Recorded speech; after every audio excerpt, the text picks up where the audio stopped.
बताओ मतलब ये होली है कि बोल बम है?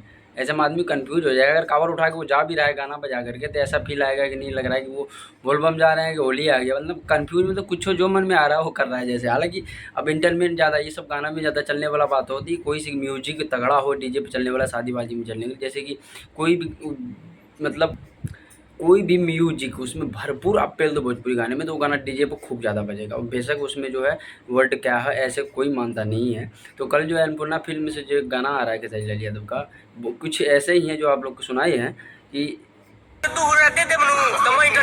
हाँ, तो ऐसे ही गाना है कुछ, मतलब बोल बम का गाना है। और उस पे जो है गा मतलब होली वाला फ़ील आप लोग को लेना हो तो गाना सुनिएगा। अन्नपूर्णा फ़िल्म बहुत दिन के बाद आ रही, क्योंकि एग्रीमेंट फिर उन्होंने लग रहा हट गया है, ऐसे कुछ सिस्टम है जो कि बहुत दिन बाद वेस्ट भोजपुरी से और जिस कंपनी से उसका लड़ाई चल रहा था ग्लोबल म्यूजिक जंक्शन से, उससे भी 3-4 गाना छोड़ने के बाद अन्नपूर्णा फ़िल्म से अब जा कर के वो अप्रूव्ड हुआ है। तो कल जो है अन्नपूर्णा फ़िल्म सारा टीज़र छोड़ दिए हैं जो आप लोग को सुनाए थोड़ी सी। गाना आने के बाद मिलते हैं फिर, तब तक के लिए बाय।